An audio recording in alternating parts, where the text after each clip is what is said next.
हम देखते हैं होम्योपैथिक फार्मेसी में अनदर मोस्ट इम्पॉर्टेंट टॉपिक जो शॉर्ट नोट्स में आ सकता है, क्रिस्टलाइजेशन। क्रिस्टलाइजेशन ये भी एक होम्योपैथिक फार्मेसी का टॉपिक है जो शॉर्ट नोट्स में पूछा जाता है एग्ज़ाम में। ठीक, इसके अलावा गवर्नमेंट जॉब में भी इससे क्वेश्चन बन सकते हैं। ठीक, तो डेफिनेशन देखते हैं। When solid substance in a liquid saturated exactly meaning क्या है?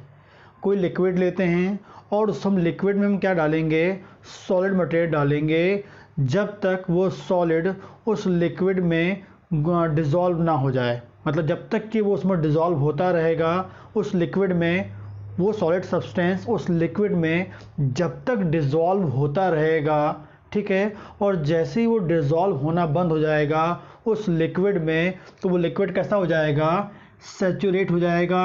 किसके लिए? इस सॉलिड सब्सटेंस के लिए। फिर से एक बार देखते हैं, एक लिक्विड हमने लिया है और उस लिक्विड में हम लोग क्या डालते हैं, कोई सॉलिड सब्सटेंस डालते हैं और वो सॉलिड सब्सटेंस क्या होता है, उसमें डिज़ोल्व होते जाता है और वो तब तक उसमें डिज़ोल्व होता है जब तक वो लिक्विड कैसा हो जाए, सैचुरेट ना हो जाए। या हम ये बोलेंगे वो सॉलिड जो है उस लिक्विड में क्या होगा, डिज़ोल्व होता रहेगा और जब वो डिज़ोल्व होना बंद हो जाए दैट मीन्स वो लिक्विड कैसा हो गया है, सैचुरेट हो गया है उस सॉलिड सब्सटेंस के लिए। अब वो सॉलिड सब्सटेंस जो है उस लिक्विड में डिज़ोल्व नहीं हो सकता है। लेकिन ये जो सैचुरेटेड लिक्विड हम बना रहे हैं सॉलिड सब्सटेंस का, ये किस में बनना चाहिए, एट हाई टेम्परेचर।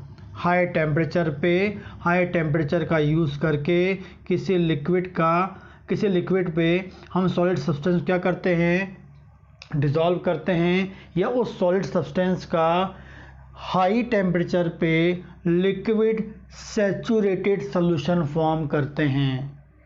उस सॉलिड सब्सटेंस का हम क्या करेंगे, हाई टेम्परेचर पे लिक्विड सैचुरेटेड सॉल्यूशन फॉर्म करते हैं।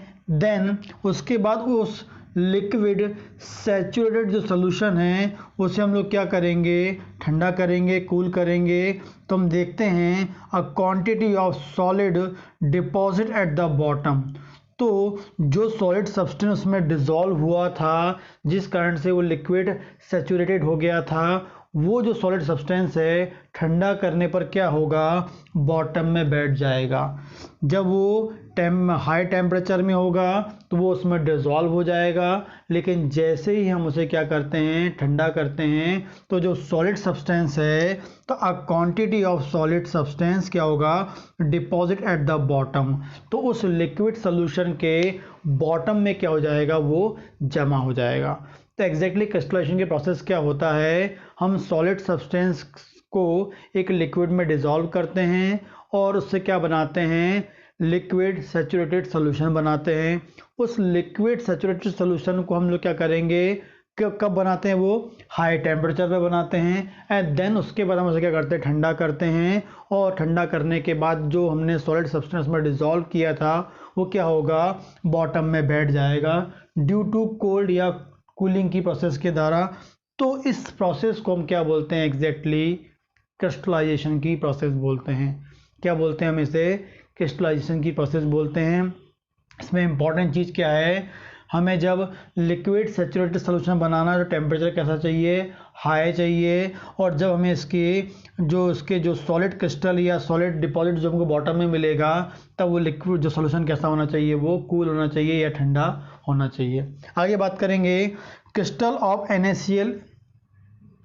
ठीक, तो जो क्रिस्टलाइजेशन की प्रोसेस है इसमें एग्जाम्पल बात करेंगे किस किस का हम लोग क्रिस्टलाइजेशन प्रोसेस करके बॉटम में उस सॉलिड को ले सकते हैं या क्रिस्टल बना सकते हैं। कैसे, NaCl के हम क्रिस्टल ले सकते हैं। NaCl क्रिस्टल कैसा होता है, क्यूबिक शेप का होता है। कैसे शेप का होता है, क्यूबिक शेप का होता है। क्रिस्टल ऑफ द एलम जो है वो क्या होता है, डबल पिरामिड शेप का होता है। डबल पिरामिड शेप का होता है, ये भी गवर्नमेंट जॉब का क्वेश्चन है। NaCl का जो क्रिस्टल वो कैसा होता है, क्यूबिक शेप का होता है, गवर्नमेंट जॉब में पूछा जाता है। यदि एलम का जो शेप है क्रिस्टल शेप कैसा होता है, डबल पिरामिडल शेप होता है। ठीक, इसके बाद बात करेंगे, इसके बाद हम आगे देखते हैं एमॉर्फस सॉलिड। एमॉर्फस सॉलिड जो है वो सॉलिड मटेरियल है लेकिन having no crystalline shape, carbon and sulphur उसमें होता है लेकिन वो क्रिस्टलाइन शेप में नहीं होता है। आगे देखते हैं कि क्रिस्टलाइजेशन की जो मेथड होती है, प्रोसेस होती है, is used in the purification of sugar of milk. It is a most important process होती है किसके लिए, शुगर ऑफ मिल्क को प्यूरिफाई करने के लिए। One and only most important जो प्रोसेस का नाम क्या होता है, क्रिस्टलाइजेशन प्रोसेस होती है। और स्टेप्स जो मेथड होती है जो मैंने आपको शुगर ऑफ मिल्क में बताई है, उस मेथड में जो शुगर ऑफ मिल्क की जो प्यूरिफिकेशन की प्रोसेस होती है वो किससे की जाती है, क्रिस्टलाइजेशन की प्रोसेस से की जाती है। आगे देखते हैं principle of crystallisation. It is done by cooling saturated solution of solid in a liquid. फिर वही चीज़ आ गई है कि किसी सॉलिड को हमने क्या किया है, लिक्विड सैचुरेटेड सॉल्यूशन बनाया है, और जब हम उसे ठंडा करते हैं तो बॉटम में हमें क्या मिलते हैं, सॉलिड मटेरियल मिलता है, मीन्स क्रिस्टल मिलते हैं। That is principle of crystallisation process. मतलब क्रिस्टलाइजेशन प्रोसेस का प्रिंसिपल ये है कि आपने एक लिक्विड लिया या आपने एक लिक्विड फॉर्म किया है हाई टेम्परेचर पे, सैचुरेटेड लिक्विड फॉर्म किया है जिसमें सॉलिड मटेरियल डिसॉल्व है हाई टेम्परेचर पे, फिर उसे आप ठंडा करेंगे तो बॉटम में हमें क्या मिलेगा, क्रिस्टल्स मिलेंगे। वही क्या कहलाता है, वही बेसिक प्रिंसिपल है किसका, क्रिस्टलाइजेशन के। And when crystals with the definitely geometric shape come out gradually from solution collect at the bottom, जो मैं आपको बता रहा हूँ। फिर हम आगे देखते हैं, डिफरेंट मेथड्स होती हैं क्रिस्टलाइजेशन के लिए। पहला होता है इवेपोरेशन या evaporating a saturated solution of a solid in liquid. जो आपने लिक्विड सोल्यूशन लिया है, लिक्विड सैचुरेटेड सोल्यूशन लिया है जिसमें सॉलिड डिसॉल्व है, उसे हम क्या करेंगे, इवेपोरेट करेंगे। वो ऑटोमेटिकली उसमें से जो वाटर कंटेंट है, जो लिक्विड वाला कंटेंट है, वो कैसा हो जाए, इवेपोरेट हो जाए, तो ऑटोमेटिकली हमें क्या मिलेगा, बेस में क्रिस्टल्स मिल जाएंगे। ठीक है, पहली मेथड है। सेकेंड है बाय सब्लिमेशन। सब्लिमेशन की जो प्रोसेस है मैंने आपको पहले बताई है, तो सब्लिमेशन की प्रोसेस के द्वारा भी क्या कर सकते हैं हम लोग, क्रिस्टलाइजेशन की प्रोसेस कर सकते हैं, मतलब क्रिस्टल मिल सकता है, हम क्रिस्टल प्राप्त कर सकते हैं। एंड लास्ट है by solidification of a method.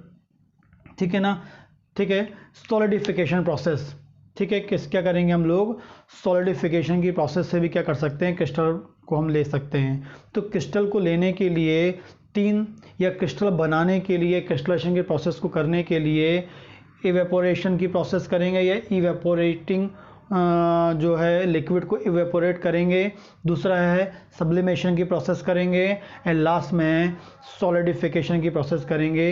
ये तीन प्रोसेस का यूज़ करके हम लोग क्या करते हैं, क्रिस्टलाइजेशन की प्रोसेस को करते हैं। तो क्रिस्टलाइजेशन प्रोसेस जो है शॉर्ट नोट्स में आता है। इससे मोस्ट इंपॉर्टेंट चीज़ आपको याद रखना है, हाई टेम्परेचर पे हमको सैचुरेटेड लिक्विड सोल्यूशन बनाना है।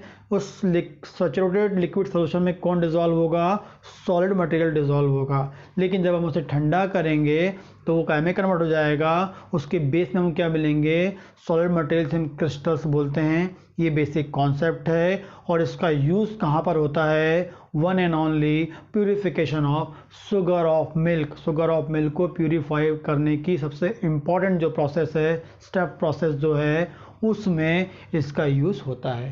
तो ये दो मोस्ट इंपॉर्टेंट क्वेश्चन इससे बन सकते हैं। इन शॉर्ट में आपको आएगा तो ये आपको लिखना पड़ेगा एग्जाम में, BHMS के एग्जाम में, डिप्लोमा कोर्सेज में, इसके अलावा गवर्नमेंट जॉब में इससे क्वेश्चन आता है। ठीक।